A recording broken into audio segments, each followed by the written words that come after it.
جو ہے وہ توجہ دلائی ہے ڈاکٹر بابر اعوان صاحب نے، تو یہ صدر پاکستان اگر تو صدر الوی ہیں اور عمران خان کے یہ نااہلی کے جتنے بھی منصوبے ہیں یہ ہائی کورٹ سپریم کورٹ کے اندر پہنچتے ہیں اور پھر الٹیمیٹلی صدر پاکستان کے پاس پہنچتے ہیں، تو یہ تمام اختیارات صدر الوی اختیار کر کے یہ سزا ختم کر سکتے ہیں۔ لہذا اس کی اب جو ٹائمنگ ہے وہ ایسی رکھی جائے گی کہ کسی طریقے سے جب الیکشن ہو تو معاملات ہائی کورٹ تک رہے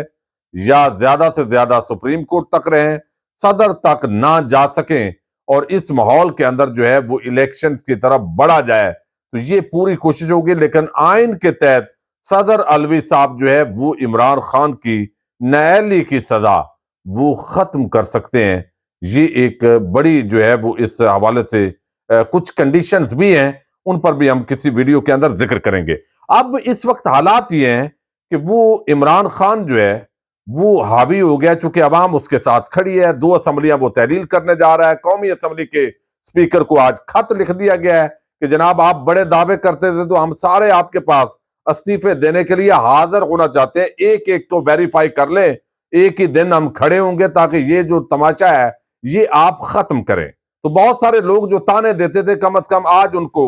جو ہے اس کا جواب مل گیا ہے۔ اب اپنے اسپیکر صاحب کو تیار کریں کہ جناب استعفے آپ منظور کریں، کیونکہ آپ تو کہتے تھے کہ وہ استعفے دینے ہی نہیں چاہتے۔ اسپیکر صاحب بھی دعوے کرتے تھے کہ مجھے علیحدگی میں فون کر کے کئی کینڈیڈیٹس کہتے ہیں میرا استعفا منظور نہ کرنا، تو جناب اب آپ جو ہے وہ منظور کریں، چونکہ جو کہتے ہیں وہ تو نہیں آئیں گے۔ تو لہذا ایک بات تو یہ ہے۔ دوسرا جو ہے اس وقت جو حالات ہیں، یعنی اب یہ کہتے ہیں کہ جو معاشی حالات خراب ہوئے ہیں جناب کوئی ایک پارٹی اس سے ملک کو نہیں نکال سکتی، تو بھائی ایک پارٹی تو باہر ہے، باقی آپ تو سارے جو ہے وہ پھنے کھاں پارٹیاں تو اکٹھے نہیں ہوئے جو آپ کہتے تھے کہ قومی حکومت بننی چاہیے اور ساری پارٹیز اس میں شامل ہو، تو آپ قومی حکومت تو بنا کر بیٹھے ہوئے ہیں، اور آپ کو کیا طاقت چاہیے وہ لے کر بھی، چونکہ اس وقت مہنگائی کنٹرول نہیں ہو رہی۔ اور آپ دیکھیے کہ پیٹرولیم پرائسز کے اندر آج کمی ہوئی، 10 روپے پیٹرول کم ہوا، 7.5 روپے جو ہے وہ ڈیزل کی پرائسز کم ہوئی، مٹی کا تیل وہ بھی جو ہے وہ 10 روپے کم ہوا ہے۔ تو اب اس پر بہت سارے صحافی گھنگرو توڑ رہے ہیں، جب 25-30 روپے بڑھتا ہے تو وہ کہیں نیپال چلے جاتے ہیں، اور جب کم ہوتا ہے 5 روپے بھی 10 روپے بھی تو اس پر گھنگرو توڑ دیتے ہیں، ناچ ناچ کر کے دیکھا ہماری حکومت نے یہ کر دیا۔ اب عوام جو ہے اس پر مہنگائی کے اثرات آنے والے دنوں کے اندر بھی ہوں گے۔ آج شیخ رشید احمد نے یہ بات کی اور یہ بات بڑی اہم ہے،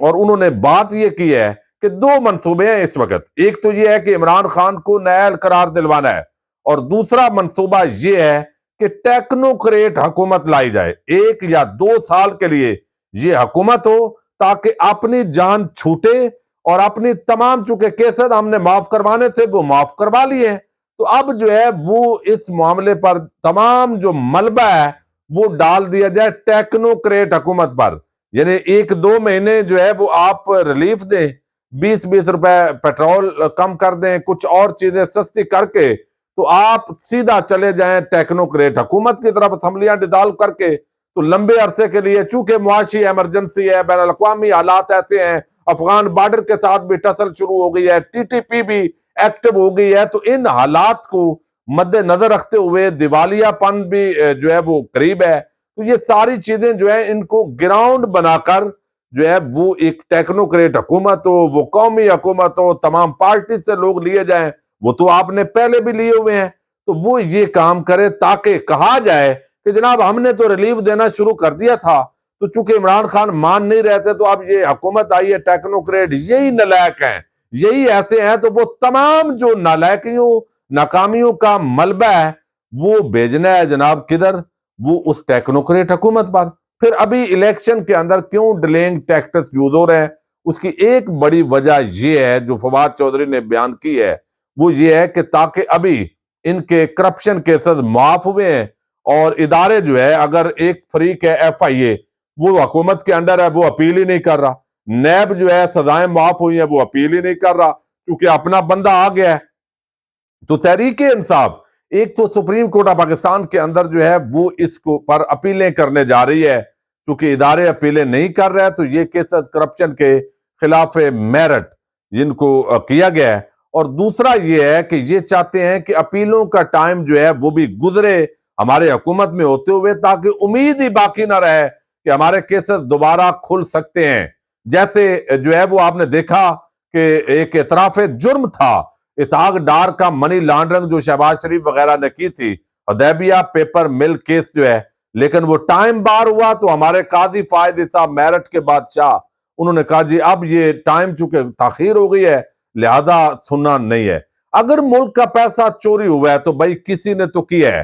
اگر تو شریف خاندان، زرداری، یہ سارے جو لوگ ہیں یہ معصوم ہیں تو پھر ججز وہ پیسہ واپس کر دیں، پھر وہ پروسیکیوٹرز واپس کریں، پھر وہ اسٹیبلشمنٹ پیسہ واپس کر دے، کسی نے تو کیا ہے۔ تو یہ جو ہے وہ سب سے عام بات ہوتی ہے، اس کو پروو کرنے کی ضرورت ہے۔ تو اب 2 سال کے لیے ٹیکنوکریٹ حکومت کا جو منصوبہ ہے اس پر آج ظاہر ہے یہ پی ٹی آئی کے لیے تجویز رکھی گئی۔ پچھلے دنوں فواد چودھری اور شیخ رشید دونوں نے ذکر کیا ہے، بند کمروں کے منصوبے ہیں، فرار ہونا چاہتے ہیں، جان چھڑانا چاہتے ہیں، لیکن اپنے کیسز جو معاف کروانے آئے تھے وہ کر لیے ہیں۔ نواز شریف کے لیے پہلے ہی ہمارے جو ججز ہیں انہوں نے زبردستی مریم نواز کیس کے اندر اتنی ڈسکشن اور اتنے پیراگراف اس کے اندر وہ لے کر آ گئے ہیں کہ ان کو بھی معافی کا ویسے رستہ ہموار ہے، لیکن ان کی نااہلی ختم کرنے کے لیے وہ سپریم کورٹ آف پاکستان کا ایک لارجر